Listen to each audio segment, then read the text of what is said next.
Hey everybody, I am going to do the 5 Deep Tarot Questions tag as put forth by Kim of Fabels Den. I'll link her video in the description box so you can check it out. She came up with 5 questions that are really kind of thought-provoking. It's not really the same kind of stuff you see a lot on these tarot tags, which is great. I like new stuff to do, so it's really great. Tag, Kim, thank you for coming up with it. And let's get to it. Number 1, which tarot card describes you as a reader? I'm going to say the Queen of Swords. Not because I am sad or get bad news or anything like that. Some things that you might associate with the Queen of Swords, but because I like to think that I don't bullshit people. I really try very hard to say what I see and what I feel and give them an honest and true response to what the cards are telling me.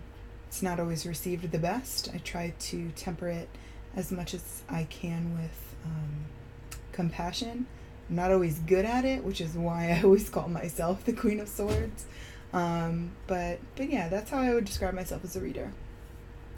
Number 2, what is your favorite card to see when you are doing readings for another person? I love seeing things like the star and the sun and pretty much anything positive.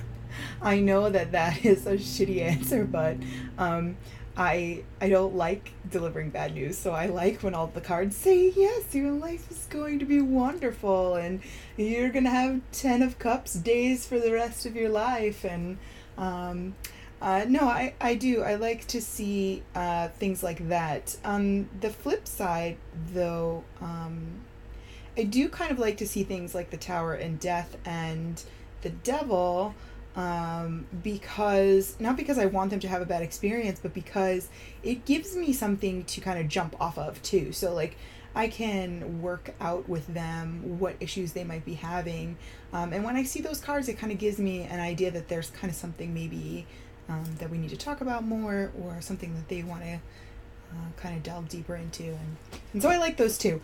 Yeah, I don't like giving bad news, but I do like helping people work through issues, if that makes sense.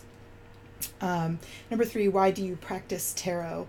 Like I just said, I like to help people, but far from that being just kind of a easy giveaway answer, I like to make people think about their situations.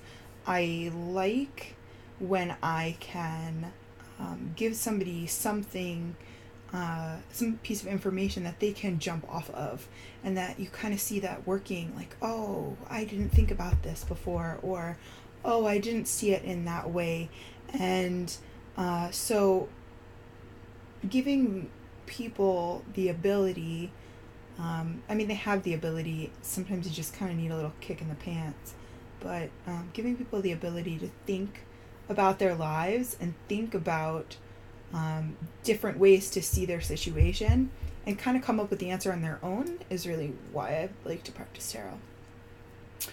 Number 4 is, what is the gift you want to give to the world as a tarot reader? It's pretty much the same as number 3. I want to help people view their lives in different perspectives. A boss of mine once told me that perception is everything, and sometimes when you are in the situations that you would come to a tarot reader for, whatever they may be, you're stuck in your own perception, and you need somebody else to kind of help you work through that and help you see different avenues available to you. And so that's why that's what I hope to give people. That's what I hope somebody sits down in front of me, sees the cards, and either picks up on an image that makes them understand life differently, or I say something, or I'm able to string together the information in a way that, don't mind my eBay chimes, that makes them see their life in a different way. So Number 5, if you were given the chance to experience life all over again with a new major arcana and my text message. Yes, that is the Star Trek Dorth chime. If you were given the chance to live life all over again with a new major arcana as your primary narrative, which card would you choose and why? So, from watching Kim's and a lot of other people's video, when they gave their answers to this, they kind of went back to that card that they picked in number 1. And I think I would change my card from the Queen of Swords to something like the Star. That hope, that light kind of at the end of the tunnel. I think that's what I would do. I would pick that to be my narrative, or I mean, pertaining particularly to being a tarot reader. I just want to be able to give people options to work with so that they can fix their own lives. Because I'm not going to fix their lives. Hell, I can barely fix my own. But I do like to help people feel more in charge of their own lives and their own problems, and work through it. So those are my 5 deep tarot questions. So it was a quick and dirty tag. Thank you, Kim, for coming up with them. They were great questions, and I would love to see your videos. So I tag everybody. Everybody should do Kim's videos because she's amazing, and go check out her channel because she's the doodle queen and she's awesome. Have a great day. Love and light, guys.